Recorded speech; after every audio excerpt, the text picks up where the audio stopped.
Matt Walsh is a writer for the Daily Wire who I think will be helpful as we discuss this legislation and its importance. Matt, would you please come up here and say a few words? And thank you for being in Mississippi. Thank you. Thank you, Governor. Great. Well, I want to thank the governor and the lawmakers here in Mississippi who have done the right and necessary thing by banning the horrific medical abuse of children. I'm extremely encouraged to not only see this law being passed, but to see the national movement that we have been able to build, pushing back against the gender ideology madness that has a stranglehold on our society and on our children for far too long.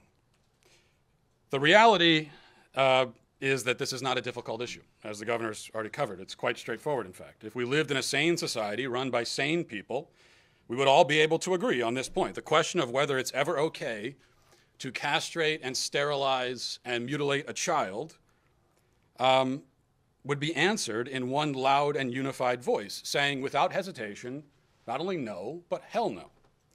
That is how all normal, common sense, decent Americans answer the question, and they don't have to think about it. But sadly, many of the people who hold power in this country and who run our institutions do not pass this basic test of human decency. These vultures have lined up to feast on and profit from the confusion of innocent kids. Confusion that these same vultures have intentionally fostered in the minds of our youth. They create the identity crisis and then they monetize it. These kids are put on so-called puberty blockers to chemically castrate them, drugs that, by the way, have been given to sex offenders to chemically castrate them, and now we give them to kids. Off-brand cancer drugs that we're giving to children. They're given cross-sex hormones which have irreversible and permanent effects. And before the age of 18, many kids will undergo surgeries such as double mastectomies. Now, the kids cannot choose any of this. They cannot consent to it. They can't understand what they're doing or what the long-term effects or even short-term effects are going to be. You know, I often make the same point that the governor just made, and it's an important point, that many of the people who support and advocate for this butchery are not petitioning to lower the drinking age. You don't hear them calling for laws to make sure that kids have access to tobacco or firearms. They aren't marching in the street demanding that 13-year-olds should be able to get tattoos or open credit card accounts or take out mortgages.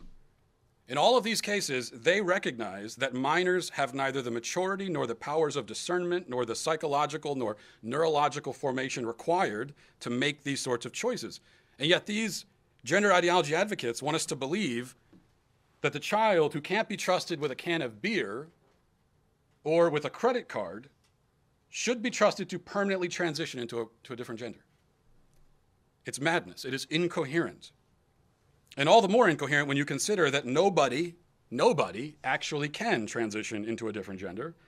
That's not physically possible. It's not medically possible. The doctors are lying to confused people.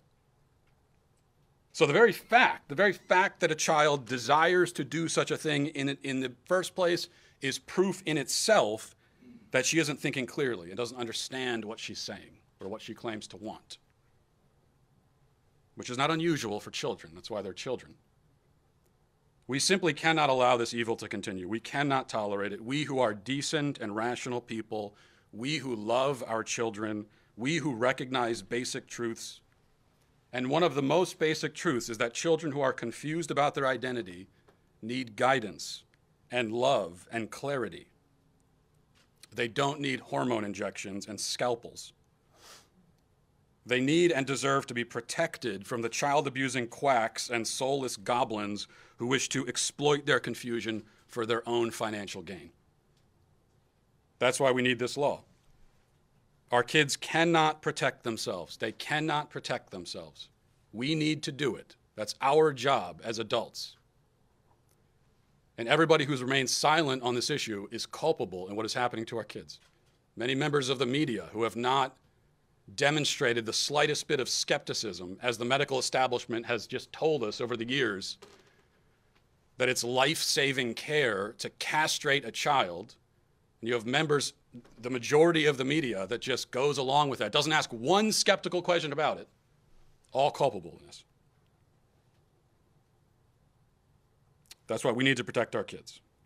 We can and we must. And now Mississippi has. And finally, I would only say to any other state that hasn't gotten on board with protecting kids that it's time to get on board. Okay, it's time to get on board. It's time to do the right thing. It's way past time. We have to act now.